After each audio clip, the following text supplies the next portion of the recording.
Olá, gente. Estamos em mais uma live da Paraxá da semana. Vamos falar da Paraxá Ki Tissá, especificamente do bezerro de ouro. Então, vou esperar as pessoas chegarem, né? E a live vai depender muito das pessoas, das perguntas que foram feitas. Já no início da semana eu abri o chat de perguntas, então já tem algumas perguntas sobre o pecado do bezerro de ouro. E de acordo com as perguntas que as pessoas forem fazendo aqui na live, a gente vai continuando. Não é uma aula essa aula da Paraxá não é uma aula organizada, assim, eu abro a Paraxá e eu vou falando de acordo com as perguntas, o que as pessoas vão falando e também com as minhas ideias que vou vendo na hora, né? Então é meio de improviso essa aula. Então as pessoas estão entrando, boa noite aí no Brasil, ainda está de tarde? Boa tarde aí no Brasil.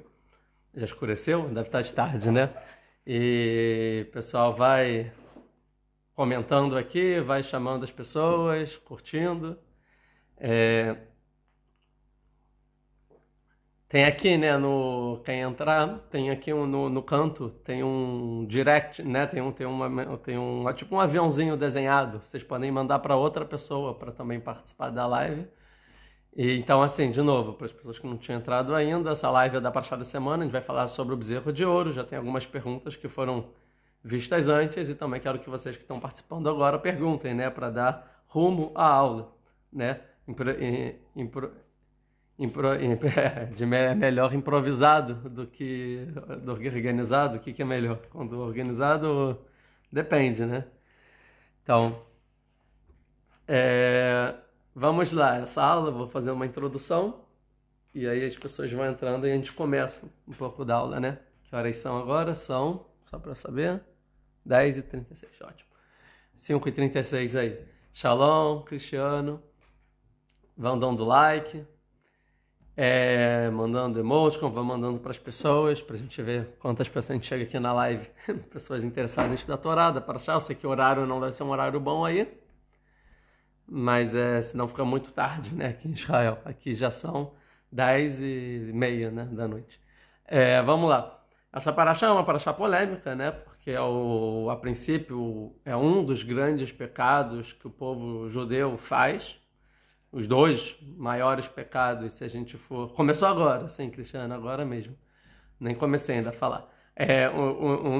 Os dois maiores pecados que o povo de Israel faz é o bezerro de ouro e o pecado dos espiões, né? Sabido. E então a gente está no bezerro de ouro e tem a indignação. Como que logo antes, logo depois que o povo recebeu a Torá, tem o bezerro de ouro, né? Essa foi uma pergunta que fizeram. E é meio uma indignação, porque a gente vê que o povo estava no maior momento, 40 dias antes, tinha recebido, né? Deus falou para o povo todo os 10 mandamentos: eu sou seu Deus, não terá outros deuses, né? Não faz estátua, não se curve para nada. E vem agora e o povo, primeira coisa, idolatria, né? Logo quando, no mesmo momento que Moisés estava vindo para o mundo com a Torá, né? Pela primeira vez, com as tábuas da lei, estava descendo com as tábuas da lei, Moisés. E nesse momento o povo está fazendo o bezerro de ouro, tanto que Moisés vai quebrar as tábuas da lei. Então é uma pergunta grande. Tem a famosa resposta do Maharal de Praga, que ele vai dizer que deveria as coisas acontecer dessa forma mesmo, porque sempre o mundo ele vive em equilíbrio, né?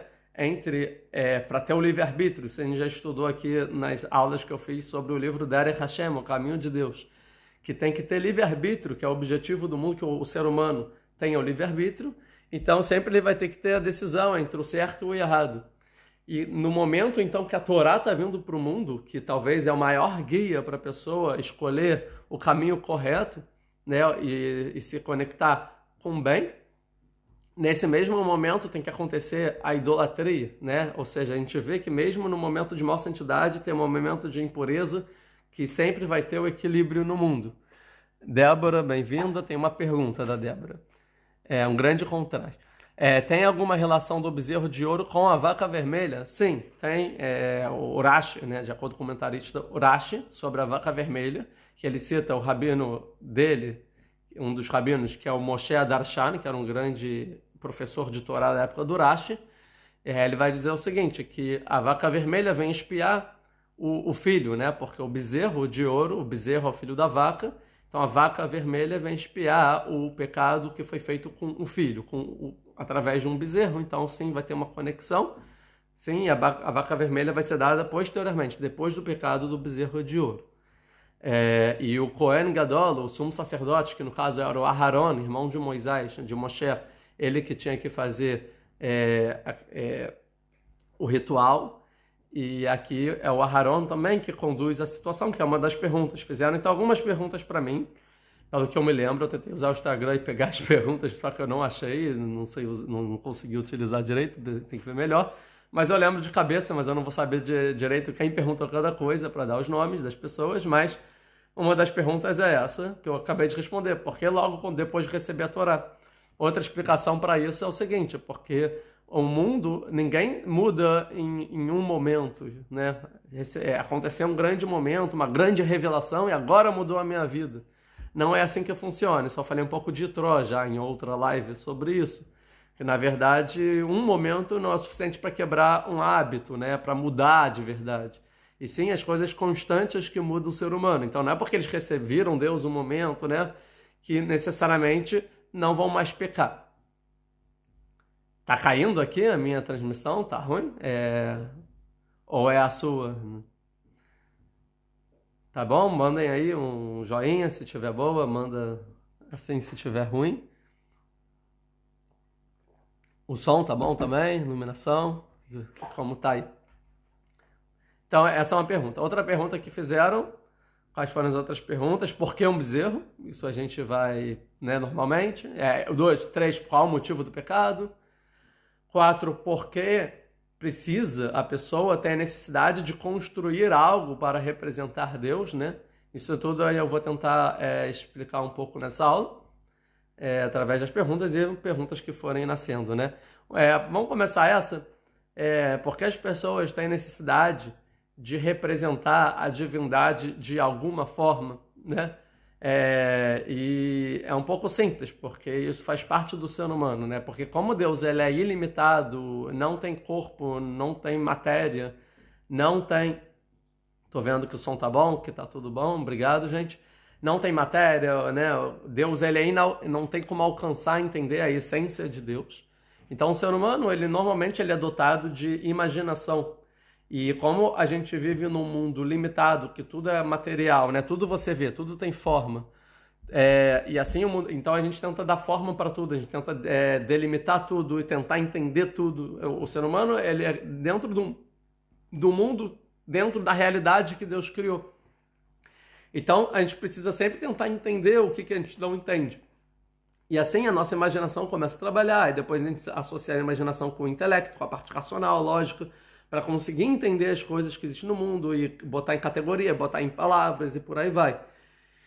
Então é muito difícil você ter a compreensão de Deus sem forma, né? Sem limite e sem ter como denominar.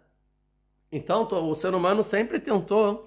É algo normal, né? Se alguém falar alguma coisa metafísica, por exemplo, você logo vai tentar botar forma nessa coisa metafísica. Deus nem é metafísico, porque Deus está além da metafísica, né? Existe o físico, o metafísico e Deus, que não é nem metafísico e nem físico, né? Vamos dizer assim, está fora de tudo isso. Mas mesmo para as questões metafísicas, por exemplo, quando eu vou falar assim, a nossa alma.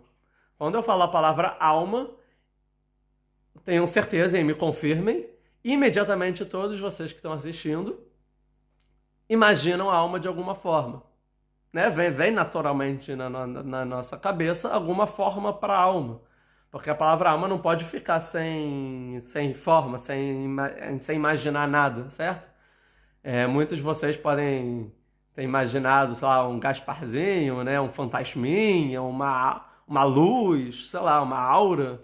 Não sei, escrevam aí, quando eu falo a palavra alma, o que vocês imaginam? Né? O que vem na cabeça? Alguma coisa vem na cabeça. Só que a gente sabe que qualquer coisa que venha na sua cabeça está errado. Porque a alma não é isso. Porque a alma não é material. Logo, não dá para imaginar. Outro exemplo, parecido. Se eu falo a palavra anjo, imediatamente vocês vão imaginar em alguma forma. Né? Alguma forma o anjo tem que ter. uma criancinha com uma auréola, né, asas, alguma coisa tem que ter anjo. Só que anjo não tem forma, porque anjo não é material. Algo transparente, mais cheio, né? O anjo. E assim qualquer coisa. Deus, se eu falo Deus, alguma coisa tem que imaginar, né? Senão o ser humano não consegue compreender. Então o ser humano sempre imaginou.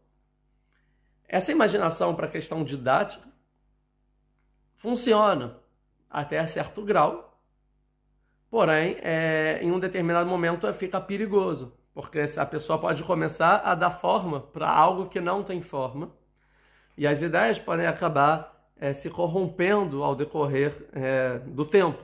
E é isso que aconteceu com a humanidade, como fala o Maimônides. No livro do Mishneh Torah, né, dos que ele fala das leis, e quando ele vai falar de idolatria, ele começa explicando como a idolatria nasceu, e exatamente isso. Todo mundo sabia que existia Deus, porém as pessoas não tinham muito como se relacionar a Deus, porque Deus, como eu vou me relacionar a algo que não tem relação? Então eles começaram a se relacionar com partes da existência de Deus, que Deus criou, que demonstravam muita força, né? Muita potência, algo muito grandioso. Então, se a gente for olhar para o mundo inteiro e ver o que de todas as criações de Deus, qual é talvez a criação que a gente mais consegue reverenciar e mostrar a força de Deus? Talvez o Sol. O Sol que dá vida para tudo, o Sol ilumina, né? O Sol faz eu ver, entender as coisas. Quando escurece é muito perigoso, imagina antigamente. Então o Sol é uma grande demonstração da força de Deus. Então as pessoas começavam a representar Deus através do Sol. Para falar, olha o que Deus fez, o Sol. Então quando fosse reverenciar a Deus, era através do Sol. Mas tudo para entender Deus. E passou na outra geração, as pessoas falavam, as pessoas meu pai, quando falava com Deus, ele falava do sol, então o sol é Deus. E no final começou a se curvar não para Deus através do sol, começou a se curvar para o sol. Na outra geração, não só se curvou para o sol entendendo Deus, como começou a achar que o sol é Deus. Na outra geração, esqueceram que existe Deus e o Deus é o sol, e o sol criou o mundo, entendeu? Tiveram outras pessoas que começaram a se curvar para a lua, outros para o fogo, outra para o mar, para as montanhas, para os oceanos. Aí depois o mundo ele desceu de nível. Né? Antes eram os astros, passou de ser os astros, começou a ser montanha, oceano, né?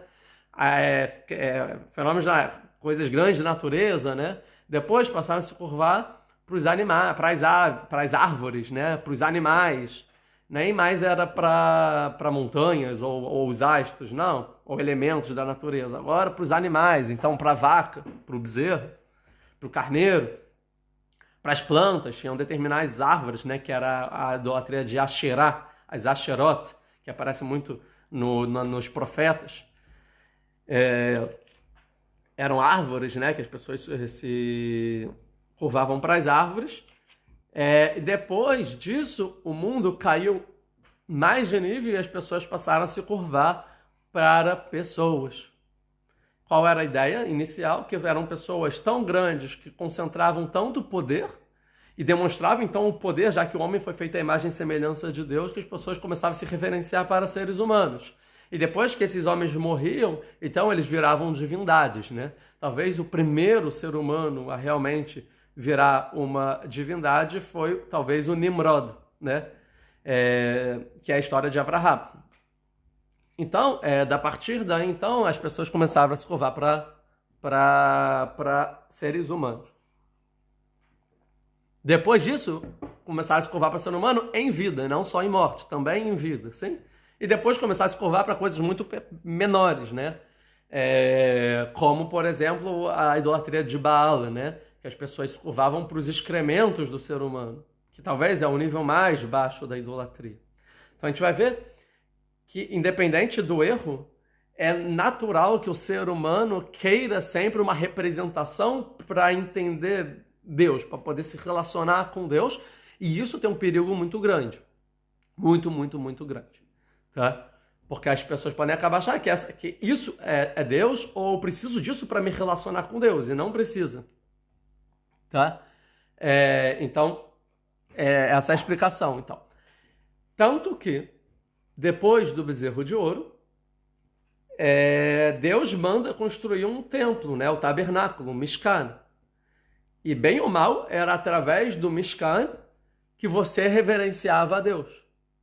Depois até o templo sagrado que você se relacionava a Deus. Ou seja, Deus entendeu, entre aspas, Deus como ele sabe que o ser humano precisa de uma representação e ao fazer essa representação não necessariamente é errado, mas é muito, muito perigoso e o erro é muito fácil errar. Então ele falou, então faça, mas da minha forma. Faz, mas nas minhas medidas, nas formas que eu vou te falar e não da sua cabeça. O bezerro de ouro vocês tiraram da cabeça de vocês. Isso foi muito errado. Então eu vou dizer como pode ser.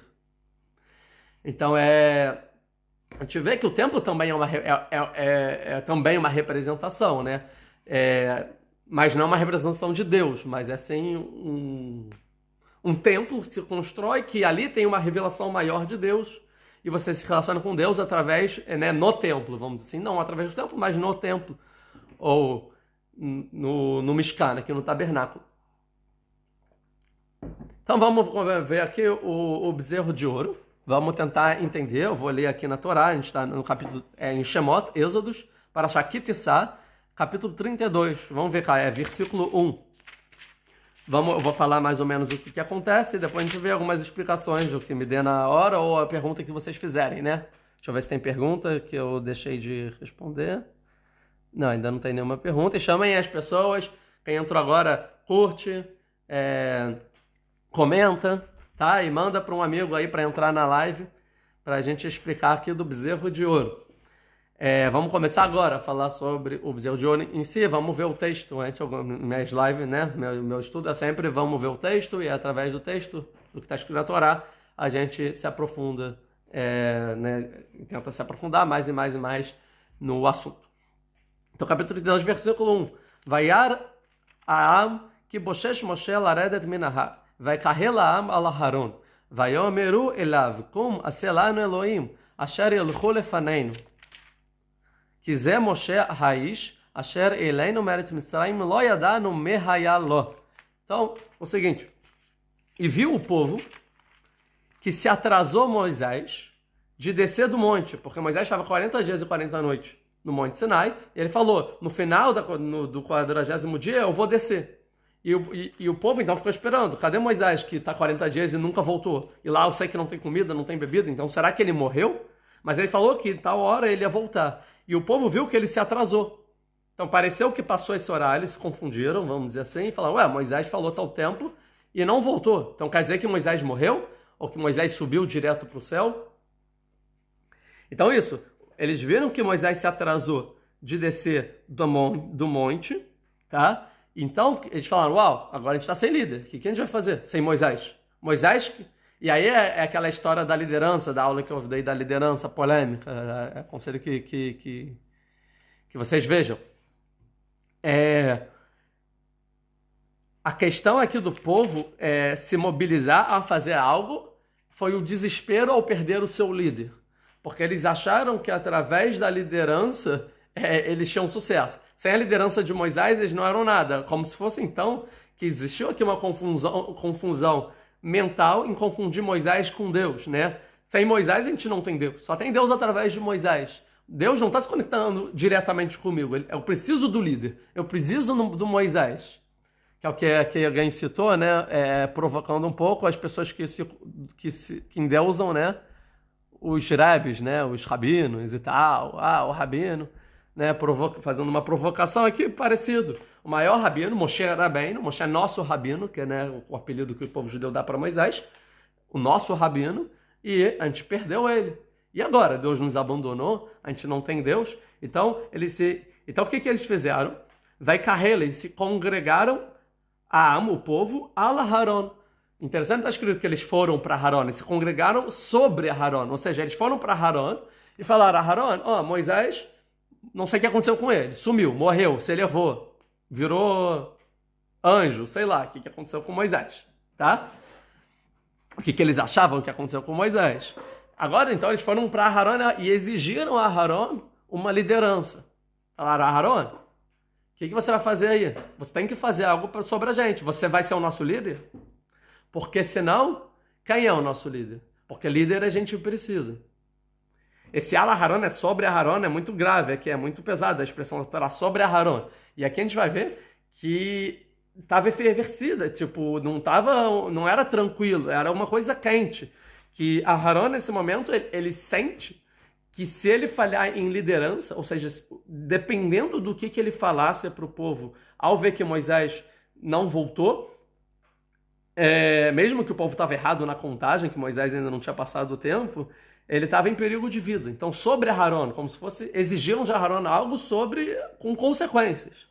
Né? Você vai fazer ou não vai fazer, Aharon? Tá? Indica a procura de um líder. Não indica a procura de um líder, não. Indica a procura de um rabino, sim? Rabino. Tem a pergunta aqui do Cristiano. No livro Priquei Avot, na Ética dos Pais, indica a procura de um líder. Não. Indica a procura a um rabino. O rabino não é um líder. Rabino é quem vai te explicar a lei judaica. Então você, quando tem dúvida, você procura um rabino para saber a lei judaica, para ele te explicar, te ensinar. Mas não um líder, ao contrário. Porque a Avot fala aonde não tem líder, né, vai ser líder. Seja líder aonde não tem líder. Né? Então, se está sem líder, vai ser líder, você. Mas não que você deva seguir líderes. Isso não está escrito no Priquei Avot, não. Porque nenhum deles se atreveram, decidiram a subir, confirmar o que havia acontecido com Moisés. Porque Deus tinha dito, e Moisés, né, Deus tinha dito através de Moisés, antes de Moisés subir, que era proibido qualquer pessoa tocar no monte sob pena de morte, que é um lugar sagrado e só Moisés podia subir lá. Então isso ninguém fez porque realmente tinha uma proibição grave. Nem os animais podiam tocar no monte agora estava consagrado, que tinha revelação divina, então ali tem um temor. Faça para você um rabino, não um líder, isso. Você pode estudar com vários rabinos, com certeza, com vários rabinos, sim, quanto mais melhor, ainda mais hoje em dia, né? Agora, às vezes confunde, né, vários rabinos. O ideal é, cada assunto, você ter o seu rabino, porque o que acontece? Embora a gente fugindo um pouco, né, mas responde essa pergunta, pode estudar com vários rabinos. A questão é que se estudar com vários rabinos, a pessoa vai perguntar, rabino, pode isso ou não pode isso? Aí o rabino vai dizer, não pode. Aí a pessoa que estuda com vários rabinos fala, não pode? Pô, mas eu queria fazer, então eu vou perguntar pro outro. Pode isso ou não pode? Aí eu vou falar, não pode. Aí vou perguntar pro outro. Pode isso? Não pode. Vou perguntar pro outro. Pode isso? Pode. Pode. Beleza. O rabino deixou. Aí não vale. Entendeu? Então a pessoa tem que dizer, esse é meu rabino. O que ele falar, quando eu fizer a pergunta se pode ou não pode, é o que eu vou seguir como orientação. Mas eu não concordo, não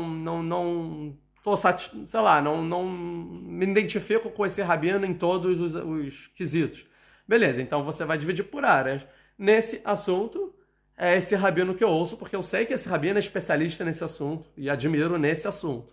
Naquele outro assunto lá, é o outro rabino. E assim, tem que seguir, porque não é buffet, né? Que você escolhe o rabino dependendo do que ele fala, aí não funciona. Mas agora, isso quando a gente está falando de lei, né? Quando está falando de estudo, e estudo não é o papel do rabino, né? O papel do rabino não é ensinar. Ensinar é o papel do professor que ensina, não do rabino. O rabino decide a lei, explica a lei, e não ensina a Torá, né? Não necessariamente. Pode ser que o rabino também é professor, né? Aí o estudo, sim, quanto mais melhor de Torá, até para ter uma visão crítica, entender melhor de vários ângulos, várias linhas, e às vezes alguém erra, né? Aí é bom.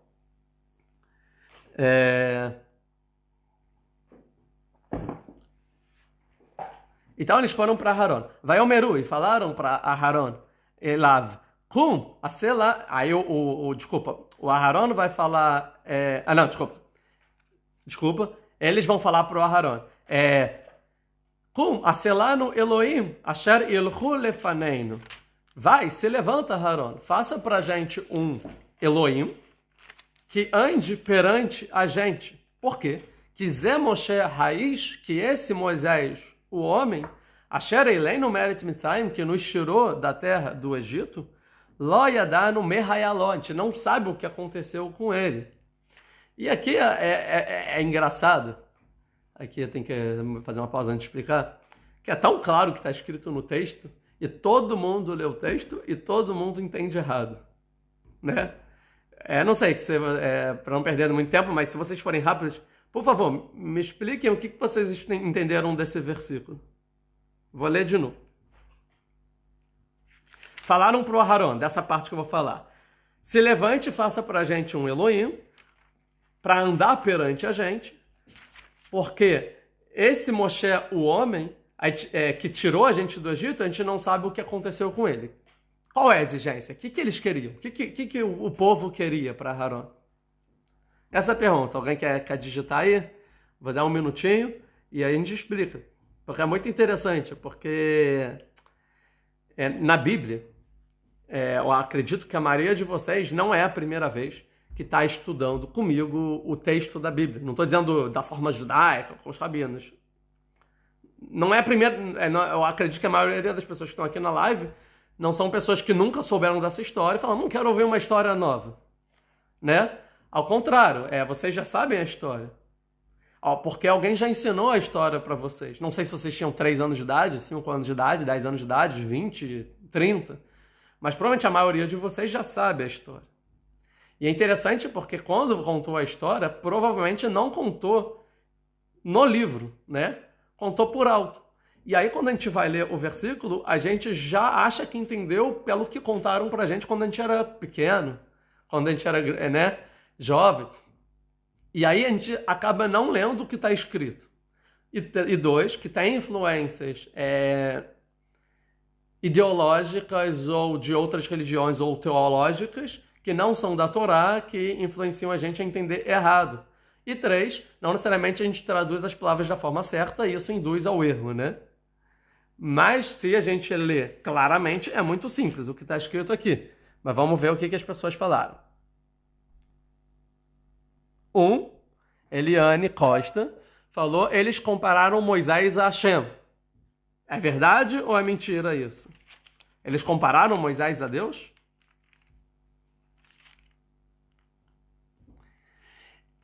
Eu daria, não vale nota, não fica chateada, não é nada pessoal, né? Só eu daria meio certo para essa resposta. Porque, eles não comparam Moisés a Deus nesse versículo.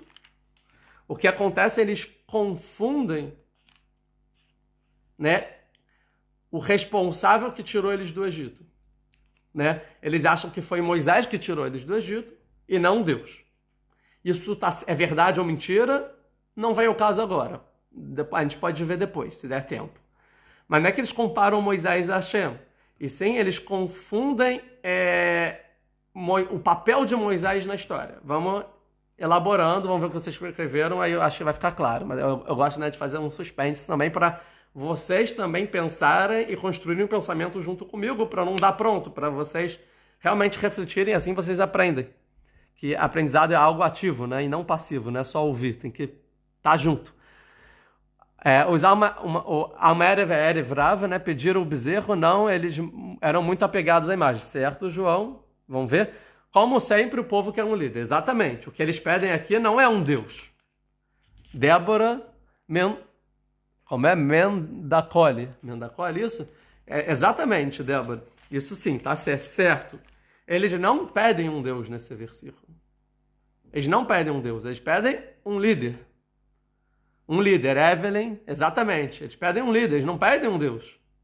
Quer perguntar por que eles fizeram idolatria, eles queriam outro Deus, substituir Deus? Em nenhum momento essa foi o questionamento deles. Eles queriam um novo Moisés. E o versículo é bem explícito que eles falam, Moisés, o homem. Eu quero um homem, não quero um Deus. A presença de Hashem na terra. Talvez de uma forma mais subjetiva, mas eles estão mais procurando liderança. Mas quem propôs isso foram os egípcios que estavam no meio de Israel. Sim, sim, a gente vai chegar lá também. Tanto espiritual quanto um líder para ordenar isso, um líder espiritual, líder. Legal, uma palavra mudou tudo. Mendassoli, desculpa. Exatamente, ou seja, eles não querem um Deus, eles querem um líder a princípio. Porque Moisés, a gente não sabe o que aconteceu. Moisés, o homem. O que muitas pessoas vão se confundir é a palavra Elohim, que vai ser traduzido aqui, muitas vezes, como Deus. Mas Elohim não significa Deus aqui. Elohim significa poderoso, líder, governante, tá? Então, o que está escrito aqui no versículo é isso. Falaram para Arão o seguinte: se levante e faça para a gente uma liderança que ande perante a gente. Qual é o propósito de um líder? Não é andar na frente do povo, não é o pastor que leva as ovelhas, né? Leva o gado, né? A gente quer um líder que ande na nossa frente, que nos oriente, assim como Moisés fazia, porque esse Moisés, o homem que nos tirou do Egito, a gente não sabe o que aconteceu com ele. Ou seja, saiu Moisés, eu quero um outro líder. Então, Aharon arranja pra gente um novo líder. É isso que eles querem. Eles não querem um novo Deus. Deus, eles acreditam em Deus, no Deus de Israel, Deus único, Hashem. E esse não é o questionamento deles. A pergunta aqui: por que eles acharam que Moisés que tirou eles do Egito? E não Deus tirou eles do Egito? Isso tem a ver com uma outra live que eu já fiz. Manda aí o dedinho quem estava nessa live, ou quem lembra, né? Porque a gente hoje ouve e no dia seguinte já não lembra nada, né? Mas eu falei já em outra live sobre o faraó, que é ele que ganhou a fama que tirou os judeus do Egito, né? Beshalar Paró, ele que mandou os judeus, não foi Deus, né? Que no final muitas pessoas nem entenderam que foi Deus que tirou o Egito, e sim foi o faraó que permitiu, né? Mas na live, acho que foi nessa live, se eu não me engano, eu falei mais pro final que 2 pessoas saíram com Moisés. Isso eu falei também na live de Sukkot, sobre Moisés, muito interessante. Vem lá no canal do YouTube. Teve 2 grupos que saíram do Egito. Que é o que muita gente já falou aqui. São os judeus, quando eu falo judeus, é os filhos de Israel, tá? Que são os filhos de Jacob, que virou Israel e tal, e todos os descendentes que saíram do Egito. E também o que a gente chama de Erev Rav. Erev Rav significa uma miscelânea, uma mistura de povos. Vários outros povos que estavam lá no Egito, inclusive egípcios, que saíram junto do Egito com os judeus, porque acreditavam no que estavam falando. E eu expliquei que essas duas tipos de pessoas, esses 2 grupos tinham objetivos e conceitos diferentes, propósitos diferentes, por que sair do Egito. O povo de Israel saiu do Egito porque Deus prometeu para eles a promessa que fez para os antepassados, que era a terra de Israel. Vocês vão herdar como herança a terra de Israel. Então saem do Egito e voltem para a terra de vocês, a terra dos hebreus, que vocês são hebreus. Vocês são filhos de Abraham, Isaac e Jacob. Para vocês foi prometido na 4ª geração, no pacto entre as partes cortadas, na Brit Ben Abetarim, que eu fiz com Abraão, que eu ia dar a terra para vocês, e agora, na 4ª geração, e agora é a hora de vocês conquistarem a terra de Israel. Então, por uma questão puramente nacionalista, para voltar para a sua pátria, né, a autodefinição dos povos, os filhos de Jacob, os descendentes de Israel, eles saíram para voltar para a terra de Israel. Isso eu não preciso de Moisés. Eu acredito em Deus, eu sei que é Deus, porque é o Deus da minha cultura. Então tem Deus, e eu estou voltando para a terra de Israel. Então Moisés ele vai avisar para os judeus: chegou a hora da promessa, e os judeus saíram, entendendo essa promessa. Esse é o porquê que os judeus saíram do Egito. Isso que motivava eles. Agora, o segundo grupo, que eram os outros povos que saíram juntos, eles não saíram porque eles estão voltando para a terra de Israel, até porque eles nem fazem parte da terra de Israel, nem foi dada para eles. E nem por uma questão necessariamente teológica em relação a Deus. Porque isso não era a cultura deles. Eles tinham outra cultura, eram idólatras e por aí vai. Agora, o que acontece?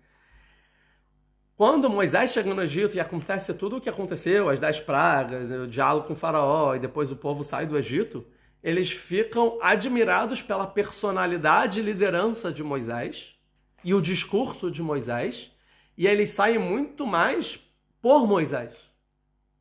E não por causa de Deus. Porque os judeus saíram por causa de Deus. Porque Deus prometeu entregar a terra de Israel. Esse outro grupo saiu por Moisés. Porque Moisés é o cara. E óbvio, onde ele for eu vou. Porque ele com certeza está certo. E o que ele falar eu faço. E quem ele falar que é Deus eu acredito. E o que ele me ordenar, eu cumpro. Porque eu gosto muito de Moisés. Deu lag? O que? No vídeo? Vocês estão comigo? Ficou alguma parte? Eu vi também que travou uma partezinha. Então vou voltar. Vou resumir de novo. Tem dois grupos. O grupo de Israel seguiu Deus, que Deus ia cumprir a promessa de voltar eles para a terra de Israel. E o grupo que gostou de Moisés seguiu Moisés, porque viram que Moisés é um baita homem, um grande líder, um grande ser humano, e falou: o que ele fala, eu faço. Se ele falar que Deus existe, Deus existe. Se ele falar que tem que fazer tal coisa, eu faço. Tem que falar que eu tenho que sair do Egito, eu saio do Egito. São pessoas que abandonaram a vida inteira deles por um propósito por Moisés, porque seguiu o que Moisés falou.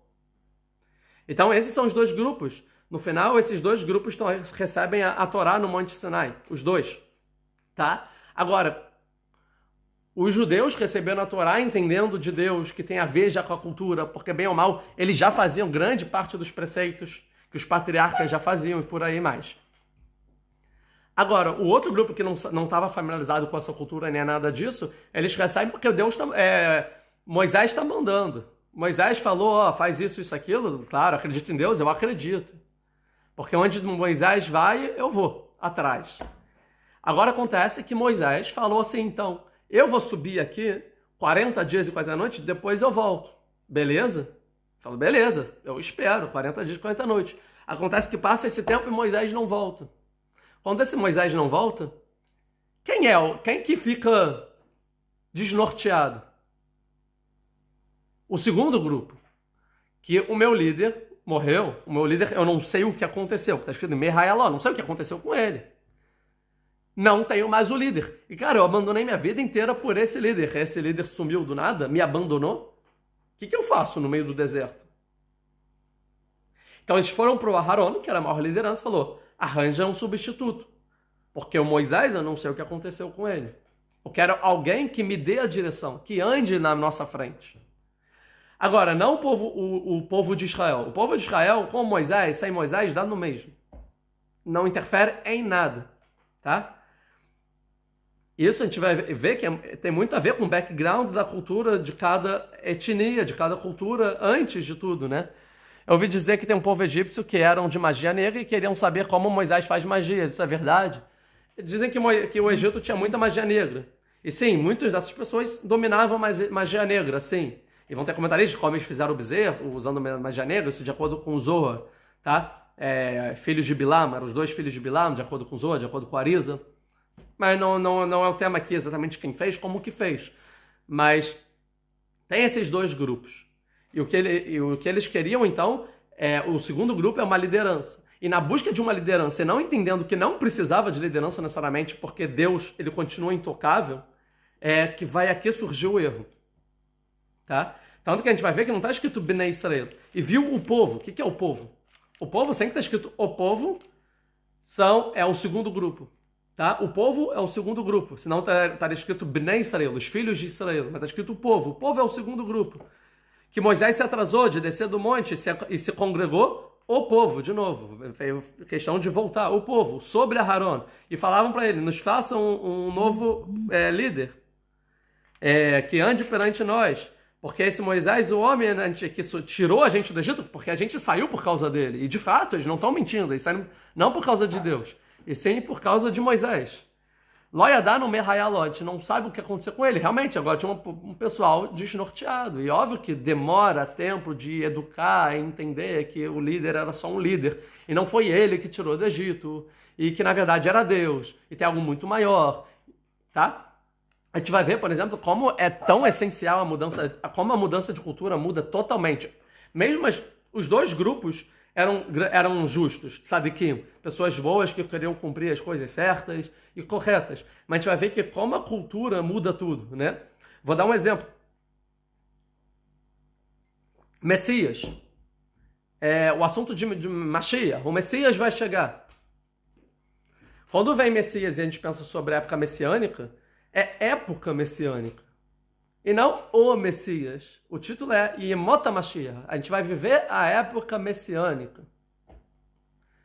A época é importante. Por que a época é importante? Porque é a época que vai ter uma maior revelação de Deus. As profecias que Deus deu para os nossos antepassados vão ser concretizadas. Que profecias são essas? A volta do povo de judeu para a terra de Israel, a construção do terceiro templo, a revelação da presença divina, da Shekhinah no mundo, a iluminação para todos os povos, acabar as guerras, a paz, acabar a morte. É uma época messiânica.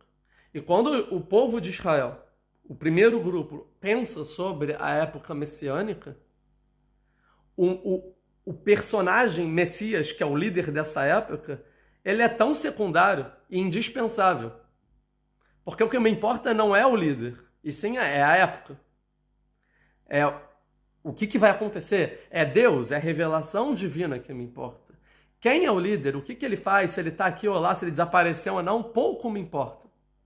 Se vai morrer, se vai viver, não me importa. Agora, a gente vai ver que tem outros grupos que ficam, caraca, quem é o Messias? Eu tenho que me curvar para o Messias, e o Messias vai salvar a gente, e o Messias vai se revelar no mundo, e o Messias vai acabar com a morte, e o Messias vai trazer a paz. Né? Como se fosse que é Messias que faz essas coisas, o Messias cura. Não é Messias que cura, não é Messias que traz paz, não é Messias que traz a salvação, é Deus que traz a salvação. Através do Messias que vai ser o líder da época. O Messias é somente o governante da época, que vai dar o norte. Mas o povo vai porque ele acredita numa profecia, tem uma cultura, sabe as profecias e quer o resultado, né? Então a gente vê que é exatamente a mesma coisa, que hoje tem muita gente que acha que é o Messias. Quem é o Messias? Já chegou o Messias? Tem gente que acha que Messias vai chegar. Aí Messias do nada vai aparecer e aí o mundo mudou. Aí acabou a morte, aí todo o meu mal saiu, eu virei uma pessoa boa, acabou as guerras. Eles acham que é a presença de um homem. Isso é muito idolatria. Isso é muito errado. Achar que a presença de um homem se revelando muda a humanidade, a existência, e não muda. Uma época melhor virá, que vai transformar o mundo, porque o ser humano, como um todo, vai melhorar. E óbvio que vão ter lideranças que vão se destacar nessa época, que vão trazer essa humanidade para um mundo melhor, vão influenciar, vão melhorar, mas é uma liderança. Mas é um processo histórico, é uma época messiânica de melhora. Tanto que pelo judaísmo nem é um Messias só. São vários Meshichim. Isso é bem claro para quem sabe Kabbalah de verdade. A Torá mística. Não é um Messias. Não vai ser um Messias só. Vão ser vários. Vão ter 2 principais, mas vão ser vários. Tem vários outros. Tem o Messias de Judá. Tem o Messias da tribo de Yosef. Tem outros Messias de todas as tribos. Então vão ter vários líderes que vão colaborar para que esse mundo aconteça. Nem é um só. A gente nem se prende a uma imagem. Isso, para quem sabe essa ideia, quem estuda de verdade essa questão da época messiânica, não os livros traduzidos para português superficiais, as historinhas para criança, não estou falando disso, as pessoas metidas, né, que sabem Kabbalah, eu vou te dizer o que vai acontecer, ou as pessoas que gostam das adivinhações místicas e gematria, e olha o dólar, tem um olho, isso quer dizer que o Bill Clinton e não sei o que lá, então quer dizer que Messias chegou e vai chegar agora e já está enxergado. Não estou falando desse sensacionalismo, estou falando quem estuda de verdade. Quem estuda de verdade sabe que são vários Meshichim, e o Messias, ele é só um secundário na história, porque a história nunca deixou de ser o principal Deus. E uma vez que você não entende que Deus é o principal, está muito errado. O monoteísmo está muito errado. Que Deus é um, está muito errado. Tem uma coisa muito errada acontecendo. Eu vou explicar por que isso acontece. Um segundo, vamos ver os comentários e eu vou explicar. E lá, desde os primórdios, sempre teve um justo a quem era passada a Torá. Adão, Abel, Enoque, Noé, sim. Então o povo tinha essa percepção de que é necessário um segmento, não? Não, isso é quem vai explicar o livro Kuzari. Até a Torá ser entregue para o povo judeu. Que quando o povo de Israel no Monte Sinai, quando a Torá é entregue para o povo de Israel, em vez de ser uma personalidade, passa a ser agora um povo. Tá? Então é um povo como um todo, não mais... há uma mudança de pessoa para povo, tá bom? E na época messiânica vai ter uma mudança de um povo para uma humanidade inteira. Essa vai ser a diferença. Que o povo de Israel agora é como se fosse esse ser humano que representa a divindade, vamos dizer assim, até que o mundo chegue na época messiânica. Quando o mundo chegar na época messiânica, o povo de Israel não vai ser agora o indivíduo como era Noé, Enoque, Abel, como você citou. E sim, agora é a humanidade inteira. Coitado do povo ficou perdido, sim. Ficaram perdidos. Você acha que corremos de ter uma nova idolatria com o Messias? Com certeza, já fazem. Hoje em dia, várias idolatrias em relação a Messias. Por exemplo, a maior religião do mundo é uma idolatria por causa de um Messias, né? E tem segmentos também no judaísmo que algumas pessoas chegam sim na idolatria de fato por causa de Messias. Dizem ser 53, é verdade? 53 é o quê? 53 de Isaías 53. Isaías 53 não fala sobre a época messiânica, né? Está falando de uma época que já aconteceu há muito tempo atrás. Né? Do Emmanuel e tal, não tem a ver com Messias. Messias não é Emmanuel, não tem nada a ver um assunto com o outro. É uma má tradução. Quem quer entender o 53 vai ler o 52, vai ler o capítulo 51 e vai entender o que está sendo dito, que não tem nada a ver com o Messias. E a metáfora ali é o povo de Israel, nem é uma pessoa, né? É um povo lá, a metáfora do 53. Tem rabino que diz que mas já está entre nós. Sim, agora as pessoas são videntes, é o que não tem profeta hoje em dia. Então, como as pessoas sabem que o Messias está entre nós? Não tem nenhuma forma da pessoa saber que o Messias está entre nós ou não. Acreditamos que sim, né? Esperamos que sim, tomara. E toda geração, é sabido, toda geração tem alguém que pode ser o Messias. Isso é interessante. Toda geração tem alguém propício para ser o Messias. Se a geração merece, essa pessoa vira o Messias. Se não merece, ele passa desapercebido. Entendem que o principal é a geração e não o Messias? Do sentido, se a geração merece, o Messias vai ser o Messias, porque o líder da geração vai virar o... Ah, você é o líder dessa geração que mereceu? Ah, então você é o Messias. Ah, você foi um líder da geração, mas a geração não mereceu? Então você não é o Messias. O Messias é secundário, a geração é o principal. O povo é o principal. O que as pessoas fazem é o principal. A época é o principal, né? A época messiânica que vai... Toda geração tem líderes. O líder que tiver a sorte de ser da época messiânica é o Messias. E não que ele é o Messias e tudo depende dele. Estou muito feliz de conseguir uma live ao vivo. Muito obrigado, Estela, de Goiânia. Obrigado. Vamos lá. Agora eu vou explicar o porquê essa confusão. A confusão é o seguinte, porque todas as correntes que acham que Messias é o cara e ele que transforma tudo, e ele é o Super Saiyajin, o herói da Marvel, sei lá o que acham que ele é o Deus, né? Sei lá o que acham. É porque a maior cultura que fala sobre Messias no mundo é a cultura cristã, né? É o cristianismo que fala sobre Messias, e todos vocês acreditam, sem exceção, que estão aqui na live, conheceram o termo Messias através do cristianismo, né? Lendo a Bíblia judaica, né? A Bíblia de Israel, esse é o pior. E eles tentam dizer que existiu uma pessoa que veio salvar toda a humanidade. E toda a salvação da humanidade depende da crença dessa pessoa. Se você tem fé que essa pessoa é Messias, você está salvo. Se você não tem essa fé, você está perdido. Você não tem a salvação, você não vai ter a graça divina. E a pergunta é quem é esse divino? Aí você vai dizer que esse divino é a pessoa. Então, para que o cristianismo conseguisse, tá? Como eu vou dizer isso? Construir essa teologia, ele teve que pegar tudo que existe no judaísmo e amarrar em uma personalidade só. Então, ao mesmo tempo, Jesus virou... Isso que tem coisas que eu nem sei do cristianismo, eu acabo sabendo pelas perguntas, né? Vou dar um exemplo.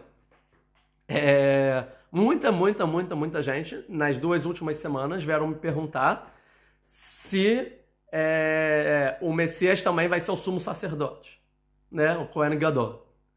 E eu falei, não, nada a ver. Existe o rei, que é o Messias, e existe o sumo sacerdote. São duas coisas diferentes. Além de ter muitos Messias na época messiânica, vão ter o sumo sacerdote, que também é importante. E aí eu comecei a entender que as pessoas acham que o Messias é tudo. Todos os poderes têm que ser o Messias. Ele tem que concentrar todos os poderes que existem no mundo, né? E aí eu entendi que também no Novo Testamento, se eu tiver errado me corrijam, isso eu não verifiquei, mas é o que eu entendi, logicamente, pelas perguntas, que provavelmente deve ter algum lugar que diz que Jesus é o sumo sacerdote. Provavelmente deve ter isso. Por favor, alguém que conhece aí do Novo Testamento me confirma que é isso que eu estou imaginando. Isso, mas não sei se é verdade. Isso me parece pelas perguntas. Então, aí o que acontece? Então as pessoas são obrigadas a dizer, não, o Jesus, ele é o Messias.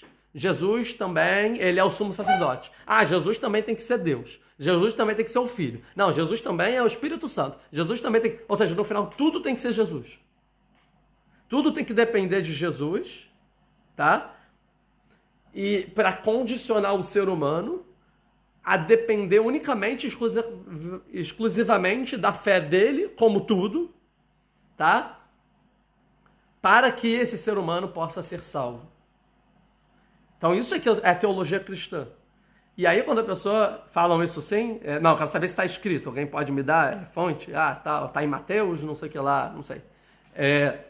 Mas falam isso, né? Ou seja, precisa amarrar tudo o que existe de poder, que tem alguma função importante nele, na figura dele. Tanto que é tão absurdo, três deuses, é tão absurdo que botam para ele duas genealogias. E eles obrigam uma genealogia a ser ligada a Judá e a outra seja ligada a José, né? Por quê? Porque sabe que vai ter um Messias filho de Judá e um Messias filho de José. Então tem que ser de Judá e também, né, o pai dele tem que se chamar José. Ou seja, tudo que pode indicar alguma coisa tem que estar na história dele.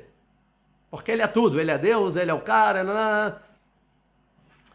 Para fazer sentido a teologia cristã, para vender, para dar certo, né? Não importa aqui os motivos. Eu nasci numa família cristã, hoje sou Batnoa, mas o que nos ensina é que só podemos chegar a Hashem através de Jesus. Exatamente, mas tem gente também que vai dizer que Hashem é Jesus, né? Deus nos livre. 3 em 1. E ignorando versículos explícitos da Torá, né? E dando ressignificados para Hebreus, aqui, ó.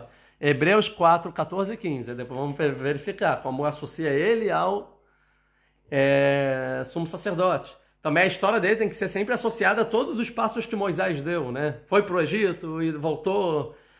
Então é tudo colaborado para que ele seja todo papel de liderança, de divindade, de força, de poder, ele tem que ser. E é assim que a gente foi educado, e quando fala gente, eu estou me incluindo, tá? Porque eu nasci no Brasil. E mesmo eu nascendo dentro da comunidade judaica, estudando judaísmo e tal, a cultura influencia. E a cultura de Messias influencia. E é claro que mesmo que o judeu aprenda o seguinte, a criança, né? Porque o judeu brasileiro, ele entende que as pessoas acham que Jesus é Deus, Jesus é Messias e tal. E aí a criança pergunta assim, o que é Jesus? Para uma mãe judia. Fala, é o seguinte, a gente acredita nisso, né? E aí a mãe vai dizer assim, a professora, né, do pré-escolar, da escola, fala assim, não, a gente também acredita no Messias, mas a gente acha que não é Jesus. Tanto que é o que quando alguém me perguntava, estava de kippah na rua, alguém perguntava, o que você acha de Jesus? Eu acredito que... Eu acredito no Messias, mas a gente não acha que é Jesus, porque não tem a ver com as classificações que precisa. E isso está certo, a gente acredita no Messias, mas não é Jesus, porque ele não fez nada que deveria ter para ser Messias. Isso beleza. Porém, o que a gente esquece é que não é só isso. Não é só não é Jesus, porque ele não era isso. Mas tudo que tem a ver com Jesus não tem nada a ver com o assunto de Messias. Messias não tem nada a ver com Jesus. Não é só não é a pessoa, porque Jesus foi aquilo, fez isso ou aquilo, e por isso não foi ele, mas sim será outro. Bom. Não, o conceito todo está errado. Messias não tem nada a ver com que a gente... não sei se eu estou conseguindo ser claro no que eu quero dizer. Mas não é só o caso de não foi ele. Mesmo se Jesus fosse perfeito, ele também não seria Messias, porque Messias não tem nada a ver com isso. Então, mesmo sendo ou não sendo, só em você condicionar a pergunta se Messias é ou não é, já está errada, porque Messias não tem nada a ver com a figura de Jesus, ou o que acham que Jesus foi, ou o que ele não foi. Porque Messias não tem nada a ver com isso, é um outro assunto. E aí as pessoas que entendem que Messias, então, mesmo entendendo que não é Jesus, acabam achando que então é tipo Jesus, mas uma pessoa boa e dos judeus e estabelecendo determinados critérios, que vai concretizar as coisas. Mas não é só isso. O conceito está errado. O conceito tem que ser limpo. Tem que reler toda a história, tem que entender de novo para chegar na originalidade do conceito messiânico, que está deturpado. O Messias é algo diferente, isso, exatamente. Tem que afirmar que ele é Deus. Fui 49 anos adventista no 7º dia e já estou há 12 anos fazendo chuva. Baruch Hashem, Baruch Hashem. A gente vê como o mundo, o fato do mundo inteiro ter pessoas de todos os povos fazendo chuva, só para deixar mais claro, é um fato inquestionável que a gente está na época messiânica, ou pelo menos no início dela.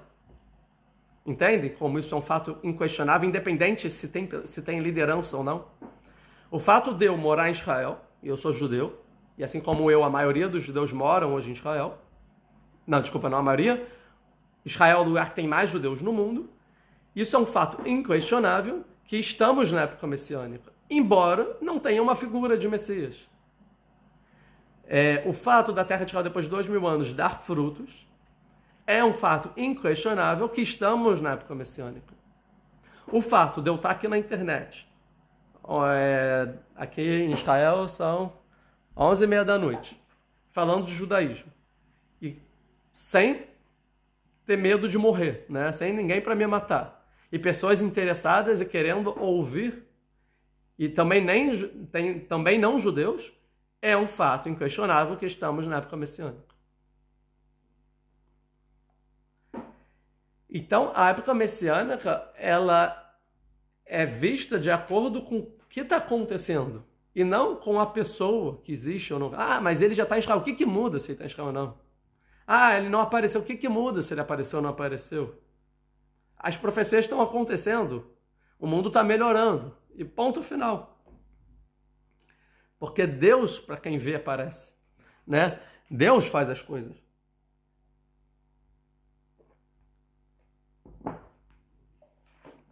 Então,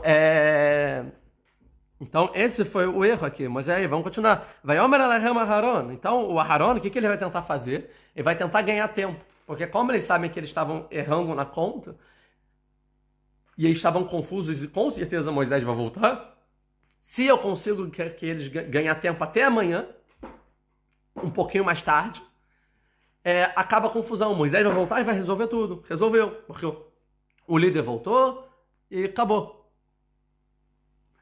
E aí, vai ao então falou, peguem os brincos de ouro que tiverem na orelha das suas esposas, porque as esposas não caíam nessa. As mulheres sempre são mais centradas, entendem melhor as coisas, os homens não. Então, e as mulheres nunca vão dar os brincos tão fácil assim, porque as mulheres são também apegadas às suas joias, né, aos enfeites, os brincos como coisa valiosa. Então, as mulheres vão dar outros jogos. Não, toma esse ouro, mas os meus brincos não toquem. Então era a coisa mais difícil de tirar. Então ele dá essa condição. Não, pega os brincos das esposas, que com certeza até amanhã eles não vão convencer as esposas. E quem tem uma esposa em casa sabe que não dá para convencer a esposa, nem só a questão do brinco. Em nada o homem consegue convencer a esposa. Então com certeza o brinco também não. Ainda mais para fazer idolatria. Então causa ganha. Então Aharon ele é esperto. Porque estava em perigo de vida também. Ia ser muito perigoso se eles matassem o sumo sacerdote também. Ia ser um pecado grave. Devemos ler as profecias para não se tornar isso. Por isso que existe a Torá, para você ler as profecias e entender. Gostaria tanto de como converter, mas como não consegui cumprir o Shabat, meu parente todos na CCB. Tá. E isso não é interessante, porque por isso que existem as profecias. E aqui é mais um conceito que tem que ser limpo. A questão da fé. Quando eu faço essa questão é porque muitos judeus também caem nisso. E muitas linhas judaicas que viveram no meio cristão também confundem essas coisas. Tá? Qual é a questão da fé? As pessoas acham que para ser justo precisa ter fé em Deus. Ah, mas eu tenho muita fé. E essa coisa de fé é papo de cristianismo. Ter fé é coisa de cristianismo. Porque o cristianismo que condiciona todas as virtudes à fé em uma coisa. Né? Eu tenho que ter fé em Jesus, aí eu sou salvo. Se eu não tiver fé, eu não sou salvo. A salvação depende da fé. que é fé? Acreditar que Jesus é o que eles disseram que é. É só isso. Ou, em outras palavras, pode ser acreditar em Deus, acreditar em Jesus, né? Também pode ser isso. Então, acreditar em Deus, aí a pessoa fala assim, não, eu não acredito em Jesus, para mim Jesus é outra coisa, besteira, tá. Eu acredito em Deus. E fala, então eu sou muito justo, porque eu acredito em Deus, eu tenho fé em Deus, eu tenho fé. Isso é papo de cristianismo, é mesmo assunto do Messias. Porque o que a Torá te manda não é ter fé. Não é, não tem nenhum momento, não tem nenhum mandamento, acredite, tenha fé que tem Deus.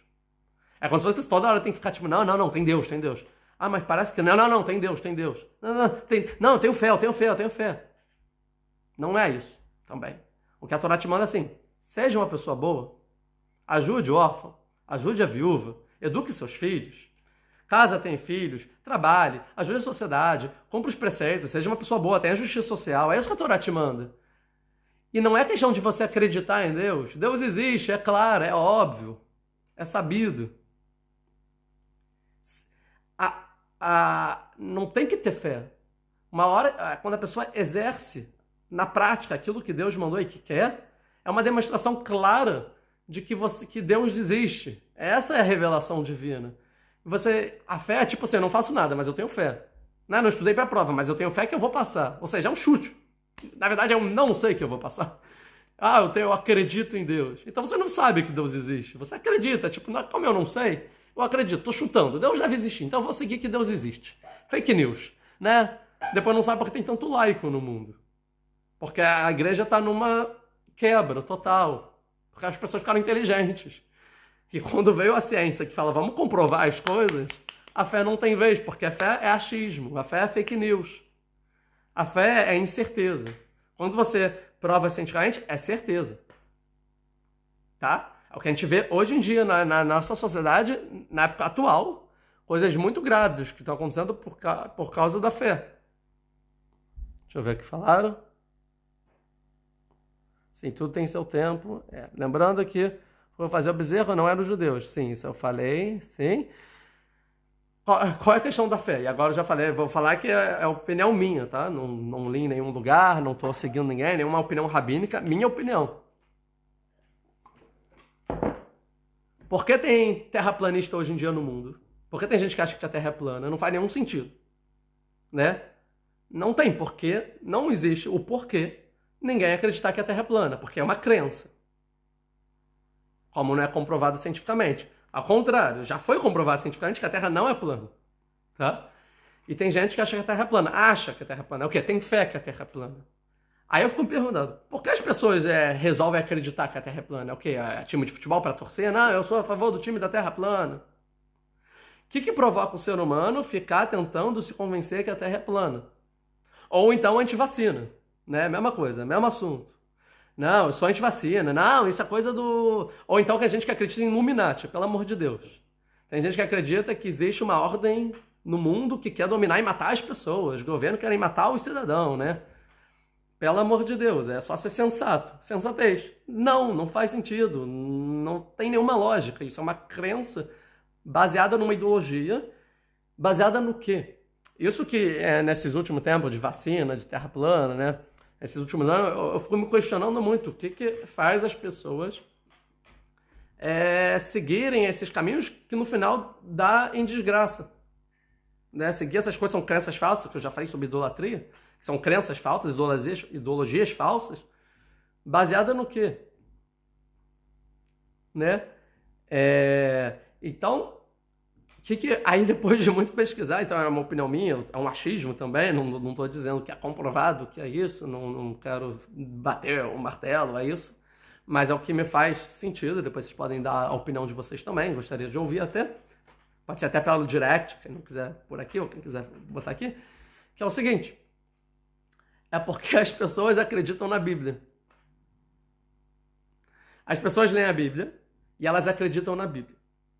Porque elas têm fé em Jesus.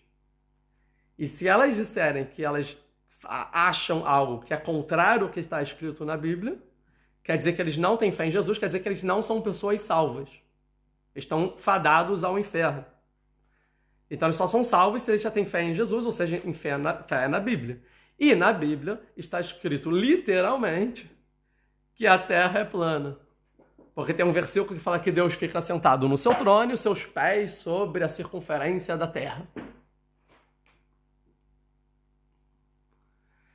Então a terra é plana.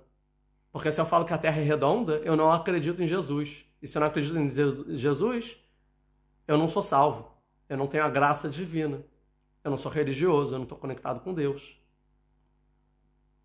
Então eu vou acreditar que a terra é plana até o último dia da minha vida. Mesmo com todas as evidências dizendo o contrário.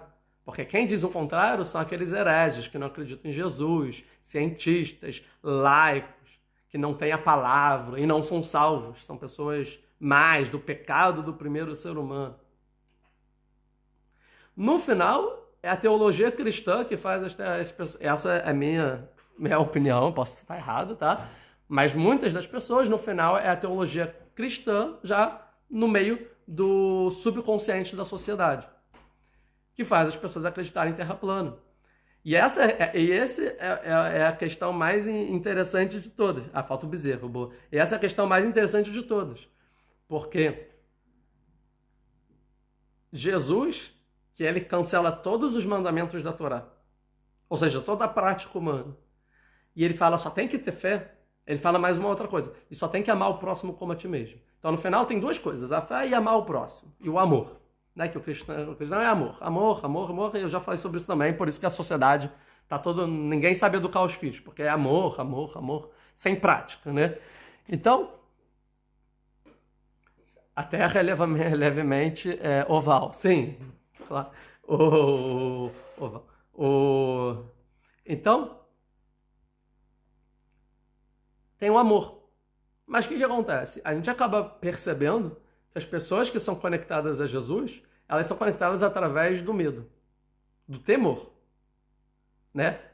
A pessoa tem muito medo de dizer, não, eu não acredito em Jesus. Mesmo que a pessoa já se convenceu, já não faz lógica nenhuma, até uma pessoa entender que é tudo errado, tá tudo errado, até definir, conseguir falar para alguém, não, eu não acredito que Jesus é isso que estão dizendo, é o dobro do esforço. Porque o temor é muito grande. Porque as consequências são muito pesadas que foram ditas. É um inferno, não ser salva, tá tudo de errado, e aí você é mal, e não sei o que lá. E vai que eu tô errado. Então, mesmo que a pessoa tenha 99,99% de evidência que tá tudo errado, ela não vai ter aquele posicionamento de bancar e falar, olha, não é.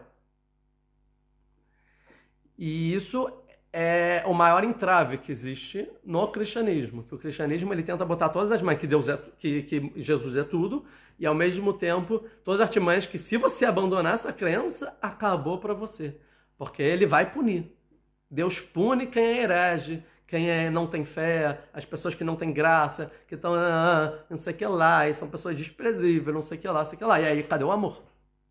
Então não é pelo amor, é pelo temor, no final das contas, né? Então esse temor é o mesmo temor da pessoa, por exemplo, achar que a Terra é plana e não se convencer que a Terra não é plana.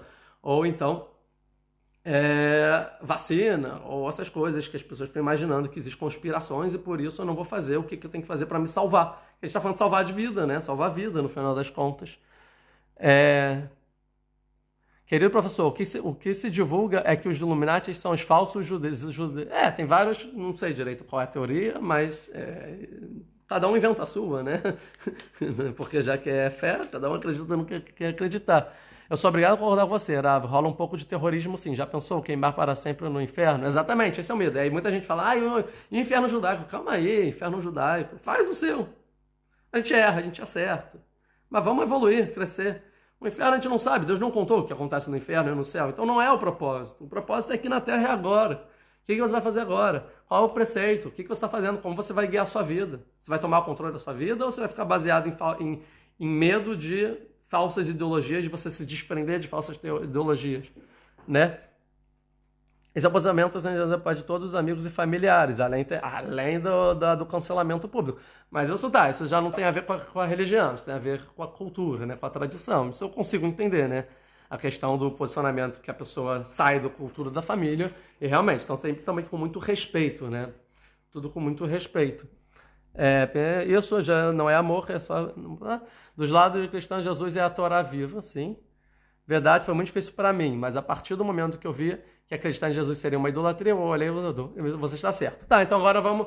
tem duas perguntinhas, vamos terminar esse assunto e a outra pergunta que é do bezerro, tá? Então a última coisa que eu quero falar antes da gente entrar no bezerro é exatamente... Então no final, vamos ver. Ele fala, então pega o brinco das esposas. Aí o que acontece? Vai ter precucolar Nizmei Azav Sheb Oznehem. Esse segundo grupo, eles foram direto e tiraram o brinco da orelha das esposas. Nem perguntaram, porque sabiam que elas não iam dar. Eles arrancaram, rasgaram a orelha das esposas e tiraram os brincos. Vai precu, e tiraram da orelha delas a força. Me dá isso. Porque isso é muito mais importante. Agora no momento, ou seja, o Aharon no final não deu certo. Porque eles foram... coisa que ele nem pensou que fariam. Ainda Aharon, que é o homem da paz, da bondade, do amor, né? Viu, Aharon? Trouxeram, toma, Aharon, aqui ó, o brinco. Vai, logo. A gente quer líder. Vai cá, Miadam. E aí ele pegou. Vai atzar otó becheret, veaseu egel, maserá. E aí ele botou lá, como eu traduzo heret aqui, como traduzido, em nó et vekulumus. Um segundo. Kishirá, Shansudá. Beleza, ele botou num pano, alguma coisa assim, tá? E saiu, e foi feito lá um Egel Maserá. Ou seja, uma imagem, uma estátua de um bezerro, tá? Vai o Meru, e falaram, ele Eloecha Israel, Asher Elucha Merem Mitzrayim. Esse Eloecha aqui não é de Deus, essa é a força de Israel que nos fez sair da terra do Egito. Ou seja, esse é o nosso novo líder, o bezerro. Vaiar Aharon vai ver Mesbeah. E o Aharon viu o que eles estavam fazendo, ou seja, caraca, o que eles estão fazendo, gente? Tá perigoso aqui. E construiu um altar, Lefanav. Ele construiu um altar, mas não para o bezerro. Ele construiu um altar porque sabia que quando Moisés descesse do Monte Sinai, ele ia lá fazer um sacrifício, que ia receber a Torá. Então ele falou, eu vou fingir aqui, mas eu vou fazendo o altar já para Moisés. Vai Kra Aharon vai Omar. E aí o Aharon, ele grita, né? Ele fala, Hag Lashem Ahar, vai ser uma festa para Deus e não para liderança, para Deus, amanhã. Ou seja, ele está tentando pegar a festa e levar para amanhã, porque sabe que amanhã chega Moisés. Então, não, amanhã vai ter festa para Deus. Ó, já fiz aqui o altar, olha, vai ter festa para Deus amanhã. Tipo, esperem aí, não façam besteira. É amanhã, porque ele sabia que amanhã ia voltar Moisés. E aí realmente ia ser uma festa para Deus. Ve'ashkimu mimacharat. O que aconteceu? Eles acordaram de manhãzinha, antes do Moisés voltar. E aí lá começaram a fazer sacrifícios nesse altar. E sentou o povo lá, comeram, beberam e começaram a brincar. Brincar aqui é promiscuidade, começaram a fazer orgia, né? E aí é o pecado do bezerro de ouro. No final eles acabam fazendo idolatria. Então a gente vê como as lideranças e esse desespero por liderança leva no final a um descontrole social e a idolatria. Aharon está só ganhando tempo. E no final ele vai ganhar fama. Ele ainda vai pegar, não, culpa é minha. Eu errei. Erro de liderança, né? Aharon no final das contas. Deixa eu ver as perguntas. E a gente vai só explicar o que é o bezerro e a gente acaba essa live. Hoje eles me respeitam, que bom. Sim, é muito difícil, mas seria aos poucos, verdade, para que suas mentes corrompidas, tá? Tudo bem, vamos lá. E aí depois vai dizer, vai dar beira Hashem no Moshe. E aí no dia seguinte, que Moisés está descendo do Monte Sinai, vem Deus e fala para Moisés, Lechred, vai, desce, que que o seu povo se corrompeu. O seu povo é o segundo grupo, que saiu por sua causa, né? Saiu porque está te seguindo. Não o meu povo, não os filhos de Israel, que é o meu povo, o seu povo. O povo que seguiu você, e não a mim. Se corrompeu. Asher Eli, o Me'erim de Mitzrayim, que você tirou da terra do Egito. Elita, ele bota na culpa você que tirou do Egito, não fui eu.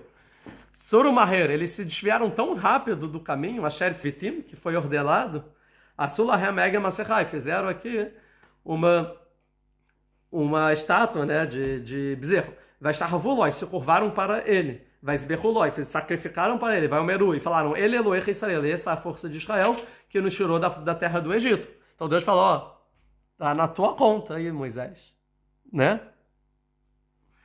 Vaiomer Hashem el Moshe, Raiti et ha'am hazeh veine am kesher orefu.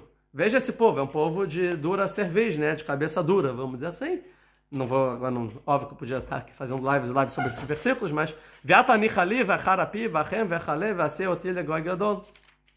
E aí então, aí começa tudo, tipo, que ele vai falar que então eu vou acabar com esse povo e vou fazer um povo de você, Moisés, só. Os seus descendentes, aí você vai virar igual foi dito antes.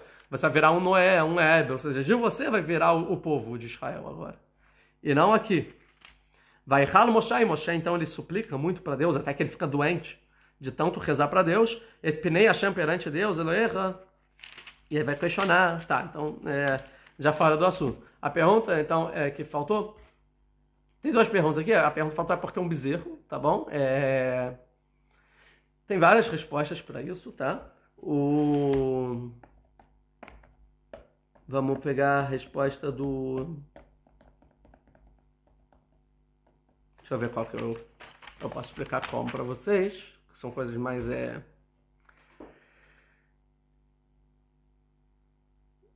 elevadas, vamos dizer assim, mais metafísicas, em algum sentido.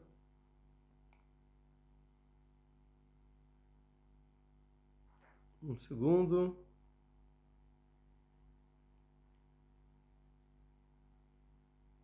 Não é isso.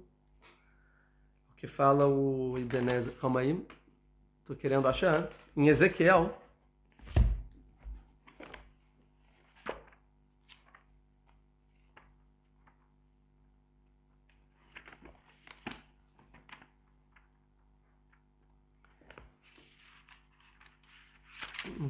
Calma que eu vou achar para vocês. Ezequiel deve ser capítulo 1.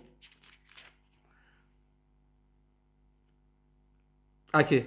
Em Ezequiel, no capítulo 1, que vai falar do Nascer Merkavá, né, que é a parte mais metafísica da Torá, mais complexa da Torá toda, que está escrito que ele viu 4 figuras, né, 4 animais e tal. Aí está escrito assim, ó, no versículo 4. Olhei e percebi que um vento tempestuoso vinha do norte, numa nuvem imensa, dentro da qual resplandecia uma chama que se refletia ao seu redor e de qual emanava um brilho, semelhante ao do cobre em ferro. Caramba, em português é muito estranha essa parte. Gente, em português não dá para entender nada, em hebraico já é difícil, mas em português não tem chance de entender nada que está escrito aqui, tá bom? Mas vamos lá. E no meio da chama havia algo que se assemelhava a 4 seres vivos. Então ele vê uma chama, um brilho, uma chama, e no meio algo que se assemelha a 4 seres vivos. E sua aparência parecia com as dos seres humanos, que era parecido com o homem, ou seja, ser vivo ou humano. Tá? Mas cada um tinha 4 rostos e 4 asas. É uma profecia, tá? Então é figurado, porque a profecia tem que estar dentro da imaginação. Então tem figura, coisas que na verdade não tem figura. Tá? Cadê? 4 asas. 7. Seus pés eram retos e suas plantas... Agora, isso entra... Ou seja, ele viu anjos, vamos dizer assim, tá? Na imaginação dele, na verdade. Seus pés eram retos e suas plantas eram como as patas de um bezerro. E brilhavam como a cor do cobre polido. Então acontece que quando Ezequiel ele vai entender uma questão muito elevada, que aqui a gente está falando do trono de Deus, que são os 4 animais celestes que ficam abaixo do trono de Deus, ele consegue ver esses 4 anjos que existem, a parte mais baixa desses anjos é como a pata de um bezerro. Tá? Então as patas eram como a pata de um bezerro. Na profecia de Ezequiel, tá bom? E a gente sabe que quando todo mundo atravessou o Mar Vermelho, aconteceu uma revelação divina muito grande. Que assim os sábios vão falar que até a pessoa de nível mais baixo, que atravessou o Mar Vermelho, conseguiu ter a profecia do nível da profecia de Ezequiel. Quer dizer, de uma profecia gigante, que Ezequiel viu né, o trono divino, não sei o que lá, a profecia talvez mais metafísica, né, de toda a Bíblia, né, de todo o Taná. E é interessante, porque então fala assim, a pessoa mais baixa viu do nível da profecia de Ezequiel. E a gente vê que na profecia de Ezequiel ele vê os pés do anjo como os pés de um bezerro. Então a gente pode entender que o grupo que conseguiu ter um menor nível de profecia na travessia do Mar Vermelho, que é o segundo grupo, conseguiu ter a profecia do nível do profeta Ezequiel, que é ver as patas de um bezerro. Então, quando eles entenderam a metafísica, né, toda, eles viram essa profecia, eles acabaram entendendo que é um bezerro. Porque eles viram o pé, não viram tudo, eles viram o pé. Então, assim, eles entenderam que era um bezerro. Então, quando eles foram fazer um líder, eles falaram, vou fazer igual ao trono divino, que é a profecia que a gente teve mais ou menos ao atravessar o Mar Vermelho. E como é o trono divino, é um bezerro de ouro. E aí eles fazem, então, um bezerro de ouro para representar uma liderança, representando Deus, né? Uma liderança representando Deus. Depois Deus já fala assim, não era um bezerro. E sim, é assim que você tem que fazer, que é o tabernáculo. Ele vai ensinar tudo, mas não era o pé de um bezerro. Vocês entenderam errado, não era assim. Então eles achavam que entenderam, e quando eles quiseram fazer uma liderança que representasse Deus, em algum sentido, eles fizeram da forma que eles entenderam por profecia. Então por isso eles fizeram um bezerro. Essa é uma das explicações, mas eu acho que é uma explicação suficiente. Tem muitas outras, né? Cristianos magos que seguiam o povo de Israel queriam pegar o poder de Moisés, por isso acompanhavam Moisés e o povo. Não, não é verdade. Os magos não queriam pegar o poder de Moisés, e os próprios magos que saíram do Egito eram pessoas que estavam seguindo a liderança de Moisés, tá? Queriam realmente se converter para o judaísmo, fazer tudo certinho, mas eles eram magos antes, né? Então, no final, quando confundiu, voltou aquilo que eles eram antes. Eles achavam que conseguiam o poder eterno, eram muitas pessoas, não eram todos magos também. Uma parte do povo que seguiu Moisés não era israelita, sim. Tinham mais povos que filhos de Israel, sim. Tinham mais dos outros povos que filhos de Israel, sim. O povo de Israel era minoria, sim. Bem mesclado, mas não pegaram... Tá, vocês estão... Não teve aqui uma conversa, mas vocês entenderam? Então, por isso que é um bezerro, tá? Interessante que a gente fala bezerro, que é a palavra egel, né? Mas egel, em hebraico, também vem da mesma... É a mesma palavra de agol, né? Agol é círculo, redondo. Então, se diz bezerro, mas egel também é redondo, tá? Então, tem alguma coisa em relação ao arredondado, e a gente vê que os móveis, né, do tabernáculo são todos retos, né? São todos quadrados, né? São todos ângulos retos, 90 graus. Não tem nada arredondado.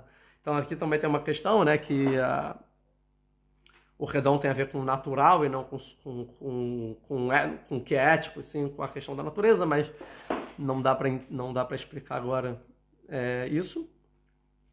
Talvez em uma outra oportunidade. Então assim a gente vê então o erro.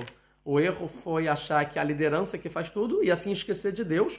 E aí, no final, eles tentam substituir a liderança construindo algo para representar essa liderança como intermédio de Deus, né? E isso, no final, eles acabam se curvando para essa coisa que eles constroem como liderança. E é o que exatamente também acontece com o cristianismo, né? Que é aquela questão, não, Jesus é um intermediário.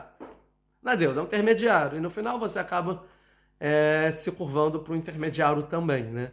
E até fazendo imagens e tudo mais, e se curvando para as imagens. Então aqui é igualzinho, né? Mesma história aqui. Então, no final, por que o povo peca? Tá, a gente entendeu por que o povo pecou. Agora, por que Deus quer destruir todo o povo judeu? Porque o primeiro grupo, Deus ficou chateado com o primeiro grupo, se foi só o segundo grupo que errou, né? Tem outras explicações também, tá? Do bezerro de ouro, mas é mais com a Kabbalah, eu não vou entrar aqui, que é a explicação do Narmanides, mas não vou entrar, tá? A pergunta é por que o povo judeu foi punido por isso, se eles não fizeram nada? Tá? E a resposta é que depois, quando o povão, né, o segundo grupo, começou a se curvar, fazer idolatria e tal, alguns judeus participaram, tá? Alguns judeus, estou falando que são 3 mil judeus. Tinham 5 milhões de judeus, 3 milhões de judeus, 3 mil participaram. E por uma parte participar, então foi considerado que todo mundo participou. Isso é uma explicação. Tá? Que depois Moisés vai consertar isso. E uma segunda explicação é porque todo mundo viu o que estava acontecendo no meio do povo, ou seja, no meio da onde eles viviam, e ninguém fez nada. Deixaram acontecer. Então, sabe, tinha o seu segundo grupo, e talvez nem eram todos, era uma minoria também. Esses vieram para fazer isso tudo, e fizeram bezerro de ouro, e ninguém fez nada, então ficou parado, ninguém pediu, a maioria se calou. Então, como a maioria se calou perante a minoria, todo mundo é culpado. Então, é essa a explicação. Então, todo mundo é culpado porque ninguém repreendeu, ninguém impediu de acontecer isso, né? Então, no final, todos foram culpados. E por isso Deus falou, ó, se vocês se calaram e aconteceu isso no meio do acampamento de vocês, vocês não fizeram nada, então, como vocês podem representar a humanidade toda e revelar a Torá para que vocês vão acabar de entregar para a humanidade toda? Se isso acontece na sua casa e você não faz nada. Você está sendo influenciado, não influenciando ninguém. Então, Moisés, eu vou fazer um novo povo. E esse povo todo se corrompeu. Acabou, não tem mais propósito. Que é um Goi Gadol, um grande povo. O que é um grande povo? Um povo influente, né? Um grande. Isso. Tanto a omissão foi considerada como conivência. Sim, os sábios falam que aquele que omite e não repreende é como se fosse que fez. Não é conivente, como se fosse que fez, como se fosse que você fez. E assim a Torá várias vezes vão dizer que tal pessoa pecou e no final não pecou. É que foi como se fosse que ele fez. Por exemplo, o rei Salomão, que as esposas fizeram altares de idolatria e ele não repreendeu. Então é como se fosse que a Salomão que fez, né? Mas embora ele não fez nenhum erro, ele não fez idolatria nada, foi as esposas, mas por que ele deixou acontecer? Então a Torá vai considerar que ele que fez. Tem vários casos aqui, os filhos de Eli também, que a Torá fala como se fosse que eles tinham relação com as mulheres, e na verdade não, eles só não repreendiam, outra história. E vários outros exemplos. Tá?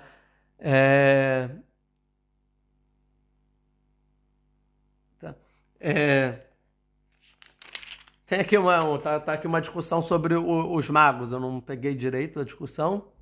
Segundo, que eles pensaram que Deus... Coitados, pensavam que era Deus quem tinha permitido, porque foi muito bizarro um bezerro falar, algumas foram ingênuas. Esse negócio do bezerro falar é pelo Zohar, tá bom? É um midrash. Não necessariamente era um bezerro que falava, tá? Isso é midrash. A Torá não tá dizendo que o bezerro falava, tá? E se mexia. Isso é um midrash, é Kabbalah, mas não é o que está escrito literalmente na Torá. A Torá não vem falar nada de magos. Isso quem fala também é o midrash, que eram os 2 filhos de Bilam, na verdade, que fizeram tudo. Tá? Outra história também. Mas para a opinião mesmo, mais esotérica, que foram magos e tal, eram 2 magos só, tá? Que fizeram o bezerro de ouro todo. E por causa dessas 2 pessoas, todo mundo foi culpado. E aqui, vamos ver se eu tenho mais um tempinho. Não, tá? Só vamos finalizar. Vamos ver só o capítulo 32 para a gente finalizar. Capítulo 32, versículo 15. Vaifen vaiere de Moshe Minahar, que é quando Moisés, então, ele pede súplica para o povo e tal, que Deus castigue o povo, aí Deus ele suplica. E aí Deus fala, tá bom. E ele desce, Moisés, com as 2 tábuas da lei na sua mão. Então é o momento mais histórico do mundo. Moisés voltando com as tábuas da lei, trazendo a Torá para o mundo. E ao mesmo tempo o povo lá sendo conivente e as pessoas fazendo coisas erradas, idolatria e tal. E a idolatria leva a vários outros pecados, né? E Moisés voltando com a Torá. Ketuvim Mishneh Evreihem, Mizerhem Ketuvim, escritas em 2 partes, né? Eram 2 tábuas. Ve'aluchot Maseh Elohim mesmo, e eram feitas por Elohim, tal, eram do Hot, não era igual às segundas, que era esculpida, e sim era alguma coisa mais sobrenatural. Ve'mirtav Elohim, Hu Harut Luchot, calma, vamos pular um pouco, pula, aqui, versículo 19. Vai kasher karav la machana, e foi quando ele se aproximou do acampamento, e aí estavam fazendo a idolatria para o bezerro de ouro, né? Vaiar Etaegel, e ele viu o bezerro, o Micholot, viu as danças, vai Harav Moshe, e Moshe então ficou nervoso, falou, que isso gente, o que vocês estão fazendo, tão pouco tempo? Vai Ashlech, o negócio é Deus falar, outro negócio é ele ver, né? Vai Ashlech meyadav et aluchot, e ele então joga da mão dele as tábuas da lei, vai Shaber otam tachatahar, e as tábuas da lei são quebradas. Moshe quebra as tábuas da lei, né? Nesse momento. E qual é a questão de que Moisés quebra a tábua da lei? É justamente o conflito que ele tinha. Porque aqui eu estou dando as tábuas da lei. E no primeiro mandamento estava dizendo, eu sou seu Deus que te tirei do Egito. e vocês estão se curvando para o bezerro. 2, não terás outros deuses, não faz imagem, não faça nada esculpido. Fizeram.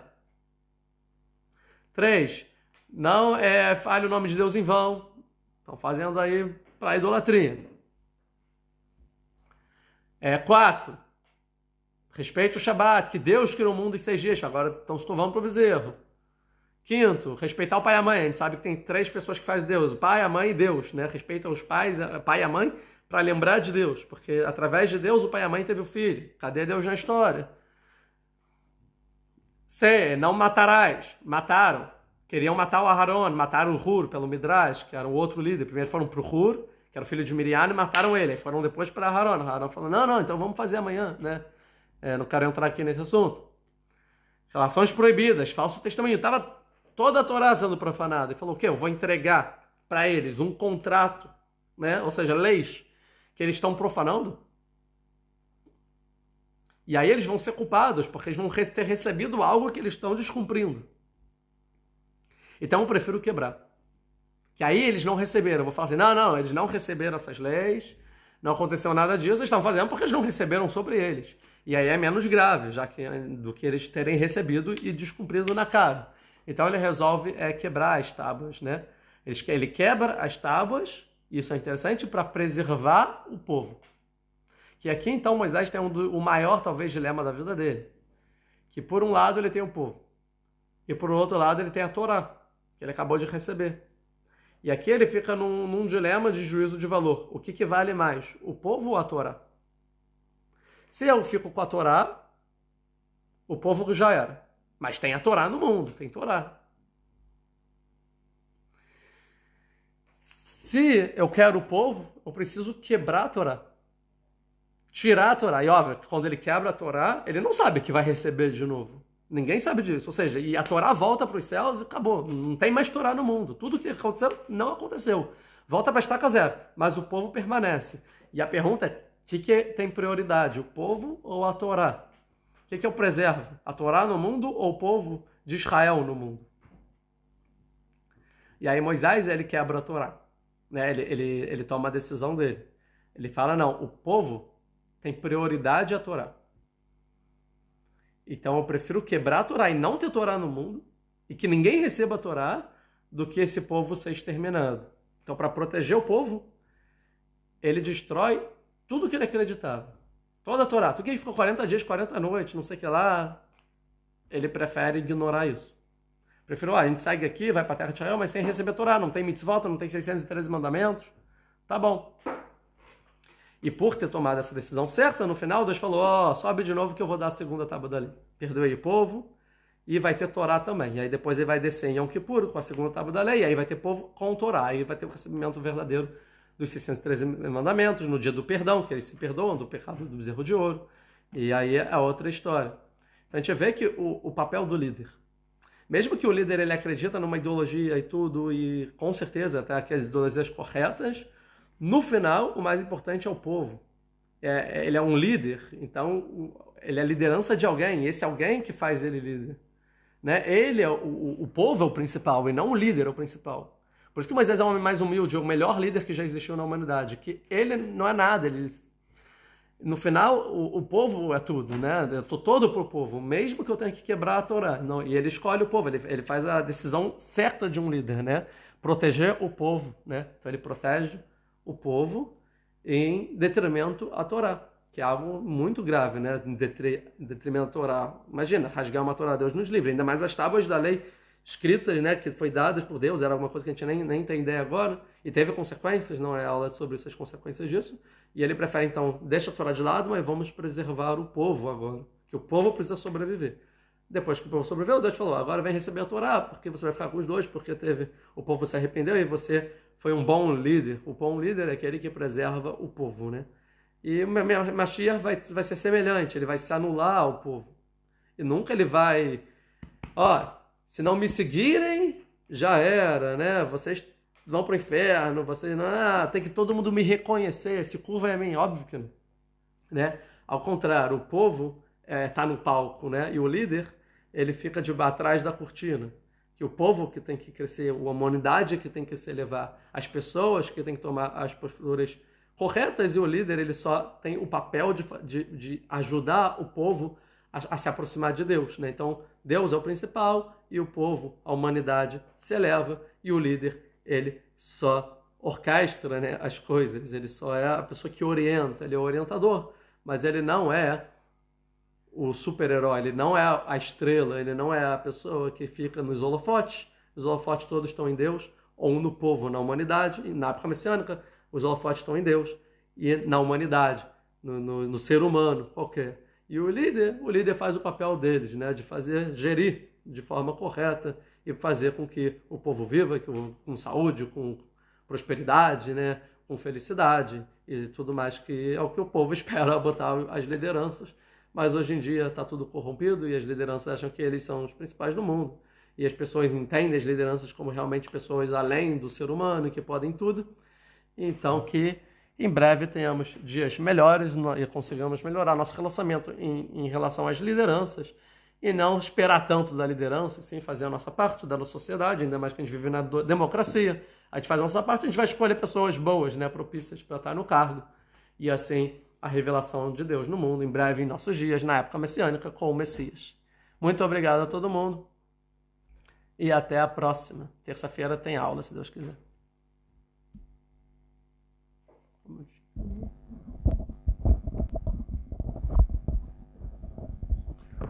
Calma que eu não... Aqui.